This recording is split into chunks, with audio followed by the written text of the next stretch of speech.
So, sasagutin natin yung nasa picture na yan. So, hi guys! Welcome back to my vlog. So, alam ko talagang yung mga audience, marami itong magagaria. Kasi nga, viral na to hanggang sa ngayon. So, papakita ko niyang given or yung pinaka-question.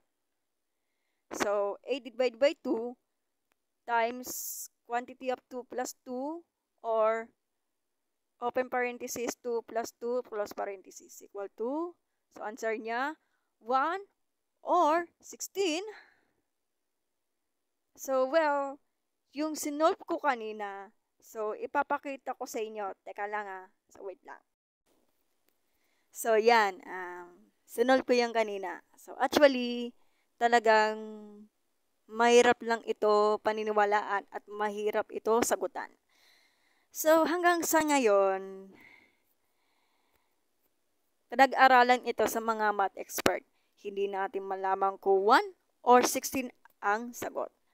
So, hanggang sa ngayon, dinidebate ito sa mga student and sa mga math expert or math teacher. So, actually, yung given, talagang sinasabi ko, vague po yun ang pagkakasulat. Vague ba yun o vague? Basta ang spelling nun, B as in Victory, A-G-U-E. So, ibig sabihin nun, magulo ang pagkakasulat ng given or yung question na yan. So, huwag na natin patagalin pa. So, para sila ang sagot, pero sa totoo lang, hindi natin malaman kung ano ba talaga ang sagot. Kasi, ano na po yan parang ang hirap Kaya nga, sinasabi ko sa inyo, hanggang sa ngayon, dinedebate po ito sa mga student and math teacher. Kaya, ganun. So, sagutan na natin. So, 8 divided by 2 times quantity of 2 plus 2. So, dalawa kasi ang sagot yan So, unahin natin nasa kanan. Right tayo So, 8 divided by 2 times quantity of 2 plus 2. So, ang ginawa ko, kinopya ko yung 8 divided by, ang tawag dyan, parang ganyan, is the bracket. Bracket po yan kasi marami kasi ang parenthesis. So, ginawa ko, inuna ko yung bracket. Kasi nga, naka-PEMDAS yan. Ang P, part siya ng bracket, braces, and parenthesis. Kaya ganun. Kasi siya yung mauna. Then, yung pinakaloob ng bracket, ayun yung uunahin mong isolve. So, maging sagot niya will be 2 times parenthesis of 4. So, alam nyo na kapag ganyan, i-distribute po yan. So, iisipin nyo na alam nyo na i-multiply mo siya. So, sagot, 8. So, pagkasulat niya will be the 8 divided by 8 is 1. So, automatic, yan ang daw ang sagot. Pero, i-focus natin yun nasa kaliwa. So, since ganyan, kaya ko to sinulat kasi nakakalito. So, 8 divided by 2 times the quantity of 2 plus 2. So, ginawa ko, naglagay ako ng dalawang parenthesis. Yung 8 divided by 2, tsaka yung 2 plus 2. So, alam natin, pag dalawang parenthesis, i-multiply na yan. So, distribute ulit. Sagot, parenthesis of 4 times parenthesis of 4. Distribute po yan Kasi ang distribute, part siya ng multiplication. Kasi iisipin nyo, i-multiply mo siya. So, 4 times 4 will be the 16. So, medyo, yan nga, mahihirapan pa tayo maghanap ng tamang sagot. Kasi nga, sinasabi ko sa inyo na vague po yan. So, actually, nababasa ko talaga sa Google na nung 1917 ba yon? Pag nakita mo yung mga fraction form, yun nasa baba. So 8 over 2 times parenthesis of 2 plus 2. Noong 1970 pa yan. So, ibig sabihin, ang special rule talaga, left divided by right.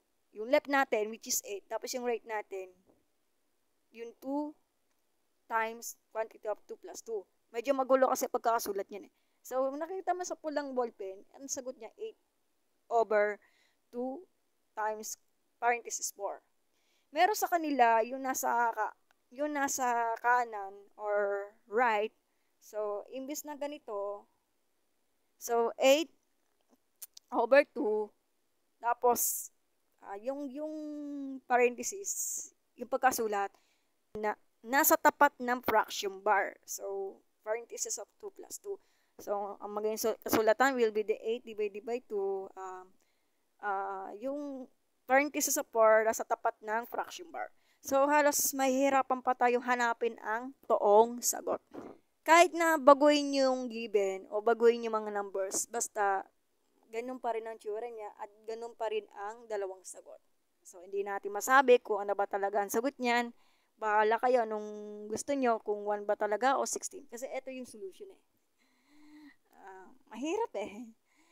So, ganito yan. Kasi nga, ang multiplication theories, iisipin nyo kapag distributive property, part siya ng multiplication. Kasi nga, pag nakikita mo yung mga parenthesis, tapos yung katabi, yung labas ng parenthesis, it means talaga, multiply mo siya. Pag nakita mo yung ganito, ibig sabihin, distributive po yan, o iisipin nyo, imumultiply mo siya. Meron sa kanilang, parang ganito. Imbis na distributed ang gagamitin mo, kunwari, like sample, yung, di ba, yung parenthesis of 4, yung parenthesis, pwede mo siya palitan into multiplication operation. So, ang pagkakasulat niya will be the 8 divided by 2 times 4. So, pag ganyan, diretso MDAS na yan. So, ang sagot niya, we dito totally na malapit na sa 16. So, actually, hanggang na yun, pinag-aaralan to sa mga eksperto.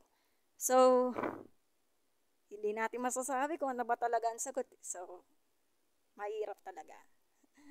Bahala kayo kung mag-away-away kayo. Hindi ko naman problema yan kasi ayoko na makikipag-away.